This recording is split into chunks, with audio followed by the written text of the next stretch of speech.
नमस्कार, मैं छवि आपका स्वागत करती हूँ द इंडिया मूव्स पे। एप्पल ने हाल ही में घोषणा की है कि कंपनी अगले 4 साल में अमेरिका में अपनी सर्विस एक्सपेंशन पर $500 अरब का इन्वेस्टमेंट करेगी। यह डिसीजन उस समय आया है जब राष्ट्रपति डोनाल्ड ट्रंप ने चीन से इंपोर्ट होने वाले प्रोडक्ट्स पर 10% टैरिफ लगाने की घोषणा की है, जो एप्पल के बहुत सारे प्रोडक्ट्स को इम्पैक्ट कर सकता है। इस वजह से एप्पल ने अपनी मैन्युफैक्चरिंग और R&D को अमेरिका में शिफ्ट करने का प्लान बनाया है ताकि वह नए टैरिफ के नेगेटिव इम्पैक्ट से बच सके। इस इन्वेस्टमेंट से अमेरिका में लगभग 20,000 नए जॉब्स क्रिएट होंगे, जिसमें AI, सॉफ्टवेयर डेवलपमेंट और चिप मैन्युफैक्चरिंग जैसे सेक्टर्स को फोकस किया जाएगा। एप्पल ने टेक्सास के ह्यूस्टन में एक नया 250,000 स्क्वायर फीट का सर्वर मैन्युफैक्चरिंग फैसिलिटी सेटअप करने का प्लान किया है, जो 2026 तक काम करना शुरू कर सकती है। ये फैसिलिटी AI सर्विस और क्लाउड कंप्यूटिंग को सपोर्ट करेगा। साथ ही Apple North Carolina, Iowa, Oregon, Arizona और नेवाडा में अपने डेटा सेंटर्स का एक्सपेंशन भी करेगा, जो iCloud और अदर डिजिटल सर्विस के लिए एक प्रमुख बढ़ावा होगा। कंपनी ने एडवांस्ड मैन्युफैक्चरिंग फंड को भी $10 मिलियन तक डबल कर दिया है, जो अमेरिकन सप्लायर्स और स्किल्ड वर्कफोर्स को मजबूत बनाएगा।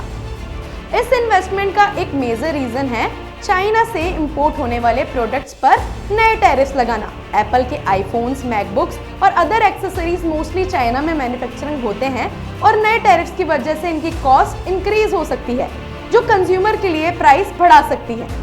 एप्पल की स्ट्रेटजी है कि वो अपनी सप्लाई चेन को डाइवर्सिफाई करे ताकि चाइना पर ज्यादा निर्भर ना हो। CEO टिम कुक हाल ही में प्रेसिडेंट ट्रंप से भी मुलाकात की थी, जिसमें इन्हीं इकोनॉमिक और ट्रेड पॉलिसीज पर डिस्कशन हुआ था। ट्रंप एडमिनिस्ट्रेशन की अमेरिका फर्स्ट पॉलिसी का भी एक पार्ट है, जिसमें US मैन्युफैक्चरिंग और जॉब्स को प्रायोरिटी दी जा रही है। ये इन्वेस्टमेंट सिर्फ एप्पल के लिए नहीं, बल्कि अमेरिकन इकोनॉमी के लिए भी फायदेमंद हो सकता है, क्योंकि इससे नए जॉब्स क्रिएट होंगे और एडवांस टेक्नोलॉजी US में डेवलप होगी।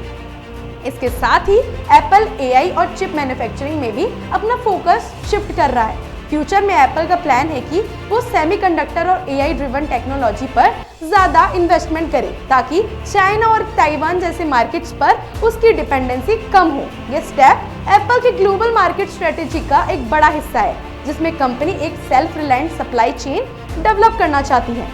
डेटा सेंटर एक्सपेंशन और नई सर्वर फैसिलिटीज का फायदा ये होगा कि एप्पल की क्लाउड और डिजिटल सर्विसेज और भी एफिशिएंट हो जाएगी।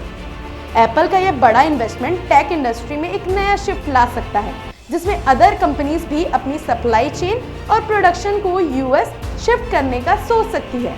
ये देखा गया है कि ट्रेड वॉर के चलते बहुत सारी मल्टीनेशनल कंपनीज अपनी फैक्ट्रीज चाइना से हटाकर इंडिया, वियतनाम और US जैसे लोकेशन में शिफ्ट कर लेती हैं। एप्पल का ये इन्वेस्टमेंट इस ट्रेंड को और तेज कर सकता है। इंडस्ट्री एनालिस्ट का मानना है कि ये इन्वेस्टमेंट एप्पल के फ्यूचर स्ट्रेटेजी का एक बड़ा हिस्सा है, जिसमें कंपनीज ग्लोबल कंपटीशन और गवर्नमेंट पॉलिसीज को ध्यान में रखते हुए अपने प्रोडक्शन कैपेसिटी को इम्प्रूव कर रही है। इंडिया जैसे इमर्जिंग मार्केट्स में एप्पल ऑलरेडी अपनी मैन्युफैक्चरिंग एक्सपेंड कर रहा है और US में भी इन्वेस्टमेंट करना उसकी ग्लोबल एक्सपेंशन स्ट्रेटेजी का एक पार्ट है। ओवरऑल ये $500 बिलियन का इन्वेस्टमेंट सिर्फ एप्पल के लिए नहीं, बल्कि US इकोनॉमी और ग्लोबल टेक इंडस्ट्रीज के लिए भी एक गेम चेंजर हो सकता है। इस बड़े इन्वेस्टमेंट का असर सिर्फ एप्पल पर ही नहीं, बल्कि पूरी टेक्नोलॉजी पर पड़ेगा। क्या आप सोचते हैं कि दूसरी कंपनियां भी एप्पल की तरह अपनी मैन्युफैक्चरिंग सुविधाओं को अमेरिका में शिफ्ट करेगा? और क्या ये इन्वेस्टमेंट अमेरिका की इकोनॉमी और वर्ल्ड ट्रेड में एक नया मोड़ लाएगा? बाकी आगे की अपडेट्स के लिए जुड़े रहिए हमारे चैनल द इंडिया मूव्स के साथ।